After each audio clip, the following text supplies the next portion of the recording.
साताऱ्यातून दिवाळीत मुंबई बंदचा धनगर समाजाचा इशारा. सातारा येथे धनगर समाजाने शासनाविरोधात तीव्र भूमिका घेतली आहे. समाजाच्या आरक्षणाच्या मागणीसंदर्भात वारंवार आंदोलन करून देखील शासनाकडून अद्यापही ठोस निर्णय घेण्यात आलेला नाही. अनुसूचित जातीच्या यादीतील नोंद क्रमांक 36 मध्ये धनगर या नावाच्या ऐवजी धनगार असे वाचावे, असा शासनाचा आदेश तातडीने निघावा, अशी मागणी समाजाकडून केली जात आहे. आज दुपारी 12च्या सुमारास सकल धनगर समाजाच्या वतीने जिल्हाधिकाऱ्यांना निवेदन देण्यात आले. शासनाने या प्रश्नावर त्वरित निर्णय न घेतल्यास येत्या दिवाळीत मुंबई बंद करण्याचा इशारा यावेळी देण्यात आला आहे. पुढे पाहूया निवेदनाच्या वेळी धनगर समाजाच्या प्रतिनिधींनी नेमकं काय सांगितलं आहे.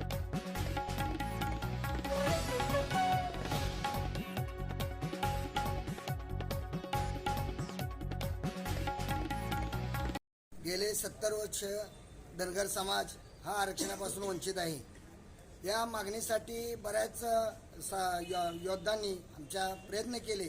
1976 साली सरकारी म्हणजे इंदिरा गांधीचं सरकार होतं, त्यावेळेस कॅबिनेटमध्ये त्या म्हणजे निर्णय होणार होता. तातडीची मीटिंग पण त्यावेळेस बोलावली होती, पण आदिवासीचे 42 काय आमदार खासदार होते, त्यांनी विरोध केल्यामुळे त्यावेळेस बंजारा समाजाने धनगर समाजाला आरक्षण मिळालं नाही. म्हणजे त्यावेळेसच जर अंमलबजावणी होती तर आत्ता का होऊ शकत नाही. म्हणजे त्यावेळेस सरकार जर सकारात्मक होतं तर आत्ता पण होऊ शकते. 342 हा कलमाखाली जर राज्यपालांनी राष्ट्रपतींना फक्त ही करायचं रचा ड झालेला आहे, त्याची जर अंमलबजावणी केली, एवढं जर विधेयक जर ही केलं तर सरकारचं कोणतंही काय कारण नाही की हे करायचं म्हणजे कोणत्या प्रकारचं. त्यामुळं सरकारनं 36 नंबरवर जे आमचं ओरिजिनल धनगर म्हणून आहे तर ते आम्हाला मान्य करून जे आम्हाला 6 दाखले जे धनगड म्हणून दिले होते ते पण शासनानं रद्द केलेत. मग आता प्रश्नच राहिलेला नाही. त्यामुळं आम्हाला एसटी आरक्षणाची अंमलबजावणी फक्त करावी एवढीच आमची विनंती आहे. आणि त्याला वेळ पण लागणार नाही. बाकीच्या गोष्टी नाहीत त्यांना तुम्ही देताय तर आमचं जे आहे ते आम्ही हक्काचं मागतोय. आम्ही दुसरं कोणाचंही आम्हाला उरबडून नको आहे. आमच्या ह्याच्यापासून जे विद्यार्थी राहिलेत IPS MPS होण्याचे त्यांना मार्ग मोकळा होईल.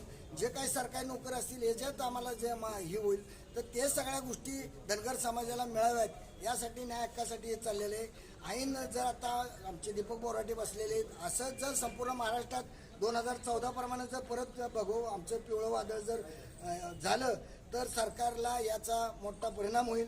तर त्यांनी वेळीच सावध होऊन आम्हाला आरक्षण लागू करावं एवढी आमची विनंती.